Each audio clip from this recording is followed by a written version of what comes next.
Hi, I'm Jameson Cush with TechTarget, and I'm talking with Gregg Aldana with ServiceNow about low-code platforms. And if you'd like to learn more about enterprise low-code app development, please click the link above or in the description below. So, Greg, are there any specific industries or verticals that are suitable for, or especially suitable for low-code platforms?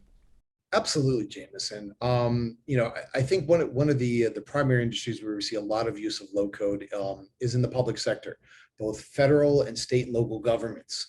With a lot of mission critical business processes and regulations, there are no out of the box solutions, and regulations change very quickly. So we see these industries very naturally moving towards low code.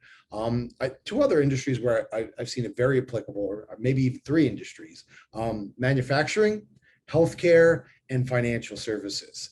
And the reason that we're seeing these industries in particular be very well suited for low code is these are areas that were traditionally very slow previously.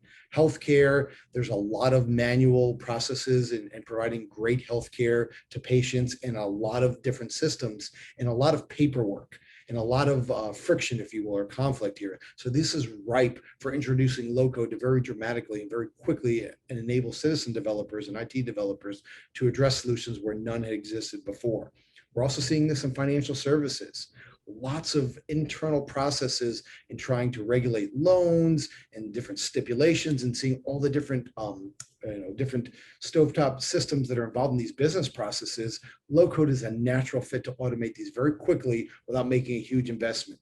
And then finally, in manufacturing, this is, again, another area where there is just so much going on, and there's a natural inclination to build in the manufacturing industry, and there's not a lot of out-of-the-box solutions that address all the intricacies and a lot of frictions on factory floors about different business processes, and they're always constantly evolving and changing. So that manufacturing as an industry is just naturally drawn towards the high velocity and the flexible nature of low-code platforms. Excellent. So I'd like to dive into each one of those specifically, but we'll start with healthcare. I mean, that's been in the news because of the pandemic. I mean, what specific challenges have you seen from the healthcare industry? Well, one example that I could see was they were one of the first industries that had to get all of their employees vaccinated. So Mm. this was a challenge. Before the general public could be vaccinated, we had to get our primary and first responders and healthcare workers vaccinated. So there were no systems really to do this. But we saw a lot of hospitals and we saw a lot of healthcare providers using low code to develop vaccination applications that would allow their employees very quickly to come in and request an appointment and schedule a time to go and get the first shot and get the second shot. And we saw one customer use low code to develop a vaccination application in 10 days, and then vaccinate over 10,000 healthcare employees. So that was just a tremendous example. And they said before low code, this is something that would have taken them months to implement. So how about state and local governments? I mean, I always tend to think of those as being a little slower with their movements and their system upgrades and all of that. I mean, what challenges did they face in the terms of this emergency, the pandemic emergency?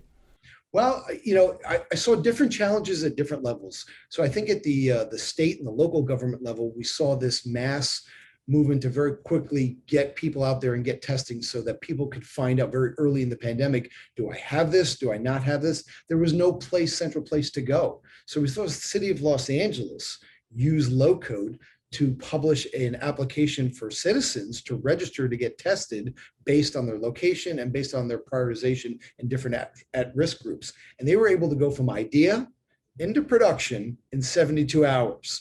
And the mayor kind of laid down the law that this would take place on a Thursday. And by Sunday evening, there was a press conference with the application going live. On the federal level, in the public area, we saw the US State Department had issues where they were trying to get their diplomats into different countries and try to get them back home, but there were different COVID requirements and testing requirements and precautions and quarantine requirements based on different countries. If you were going from Great Britain to Germany, they had one set of requirements. If you're going from Germany to France, there were different requirements. And there was no way to track any of this and to keep all of their diplomats informed on what the regulations were.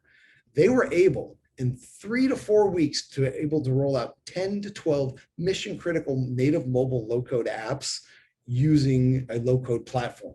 Now, this is something that their deputy CIO at the US State Department said this was a scenario that would have taken them 7 or 8 months to just get their head around collecting requirements and finding a contractor to build this. But in this case, using a low-code platform, they were able to roll these mission-critical applications out to their diplomats in literally 3 weeks. So you mentioned earlier too financial services, and I'm just thinking now that's in financial services you have time-sensitive workflows. You probably have a lot of security issues, compliance issues. I mean, how are they using these platforms? So we've seen financial services really tap into the concept of citizen development and trying to empower more people outside of just the traditional IT areas to help develop applications. We saw one bank, Academy Mortgage, where they had a problem where they were trying to capture some of the auditability of loans they were giving out to see if they met the equal opportunity auditing requirements. And they really had no automated way to do this. And they used low code to develop a custom application. And it was so successful that they decided to start a center of excellence and empower more and more developers outside of the IT business unit, the people that had the knowledge of these processes, to build and automate more processes. And they were able to roll out over a 1-year period, 50 custom applications, all built with low code for different parts of loan origination and loan processing. So you also mentioned manufacturing, but I wonder, are there any other industries that are primed for low code, things that we might not even be thinking about right now? I would say there's very few industries that are not primed for low code. So whether it's manufacturing, it's healthcare, state and local governments, US federal, financial agencies, technology companies, entertainment companies. We saw a lot of entertainment companies, including the NBA, use low code and low code platforms to help bring players back into into their bubble of a season. So we're seeing this in all different areas and ideas you would never normally think of. So I guess my simple answer to this question is there are very little industries that are not primed for low code. So looking at a high level, all industries can embrace low code. Then what would you say is the sort of universal business advantage that low code delivers? I think the universal advantage that low code delivers to all of these industries is speed. We're living in the fastest paced environment that any of us have ever seen in our lifetimes, both in your personal lives and your professional lives. At home, every time you pick up your iPhone or you pick up your mobile phone, you're getting new applications pushed down to updates and advertisements for new ways to automate and make your life easier. People are coming to work and they're expecting those same type of applications to be rolled at the same speed, and companies can't keep up. You can't hire your way out of this problem. You can't hire enough developers. So you have to adopt and start using and leveraging low-code technologies to help you automate these processes much, much faster.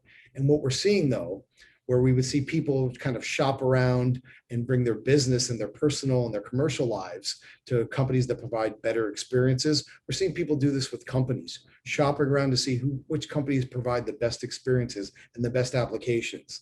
And low code can give you a very competitive advantage in developing the best applications for your employees and for your customers.